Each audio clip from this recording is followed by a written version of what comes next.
அனைவருக்கும் அதி அற்புதமான காலை வணக்கம். உங்களின் ஒருவன் பி சுரேஷ்குமார். தினமொரு திருக்குறள். இன்றைய திருக்குறள் அதிகாரம் கல் உண்ணாமை.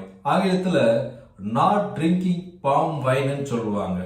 குறள்: கலித்தானை காரணம் காட்டுதல் கீழ்நீர் குளித்தானை தீத்திரி அற்று. குறளின் 929. குறளின் விளக்கம்: மதுவுக்கு அடிமையானவர்களை புத்திமதி சொல்லி திருத்துவது எப்படி இருக்குன்னா, தண்ணிக்குள்ள மூழ்கியவர்களை தீப்பந்தம் கொண்டு தேடுவதை போல் இருக்கும் என்கிறார் வள்ளுவர்.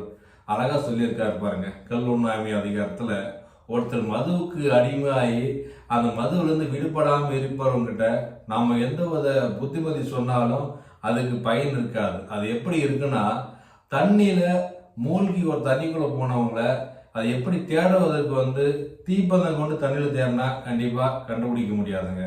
அது தண்ணியில மூழ்கிட்டாங்கன்னா நாமளும் அது தண்ணியில குதிச்சு அவன் தலைமுடி பிடிச்சோ அவன் இழுத்த வெளியே காப்பாற்றணும். தீப்பந்தம் வெளியிருந்து காமிச்சோம்னா அது பயனற்றதாகிவிடும். அது போல போதைக்கு அடிமையானவர்களை போதையில் இருக்கும் போது நம்ம புத்திமதி சொல்வதால் எந்தவித பயனும் இல்லைங்க. அதனால இக்குறள் மூலம் இந்த திருக்குறள் பார்க்குற அனைவரும் நாம முன்னெடுக்கிறது என்னன்னா, இக்காலத்துல தப்பு நடக்கிறது ஃபுல்லா அது நிறைய தப்பு நடக்குது நாட்டுல. அது நிறைய செயின்ஸ் நகை திருடுறாங்க, நிறைய கற்பழிப்பு, நாட்டில் திருடுதல். இது எல்லாத்துக்கும் காரணம் போதை பழக்க வழக்கம் தான். அதனால அழகா பெரியவங்க சொல்லுவாங்க, ஒரு வீட்டில் படிச்சாங்கன்னா, அது பெண் பிள்ளை படிச்சாங்கன்னா அந்த வீடு முன்னேறும், நாடு முன்னேறும்னு சொல்லுவாங்க. அது போல ஒரு குடும்ப தலைவன் மதுவுக்கு அடிமை ஆயிட்டானா அந்த குடும்பமே கெட்டு போயிட்டு முன்னேறலாம அழிந்து போயிடும் சொல்றாரு.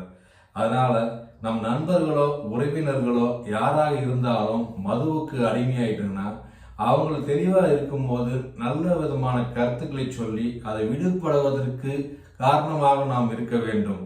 ஆகையால் மதுவில்லாத நாடாக மாற்றுவதற்கு நம்மால் சிறிய முயற்சி எடுப்போம். கல் உண்ணாமை அதிகாரத்தை பின்பற்றி அனைவரும் ஆரோக்கியத்துடன் வாழ்வதற்கு இக்குறளை முன்னெடுப்போம். மீண்டும் திருக்குறள்: கலித்தானை காரணம் காட்டுதல் கீழ்நீர் குளித்தானை தீத்திரியற்று. திருக்குறள் கற்போம், வாழ்வில் உயர்வோம். நன்றி, வணக்கம்.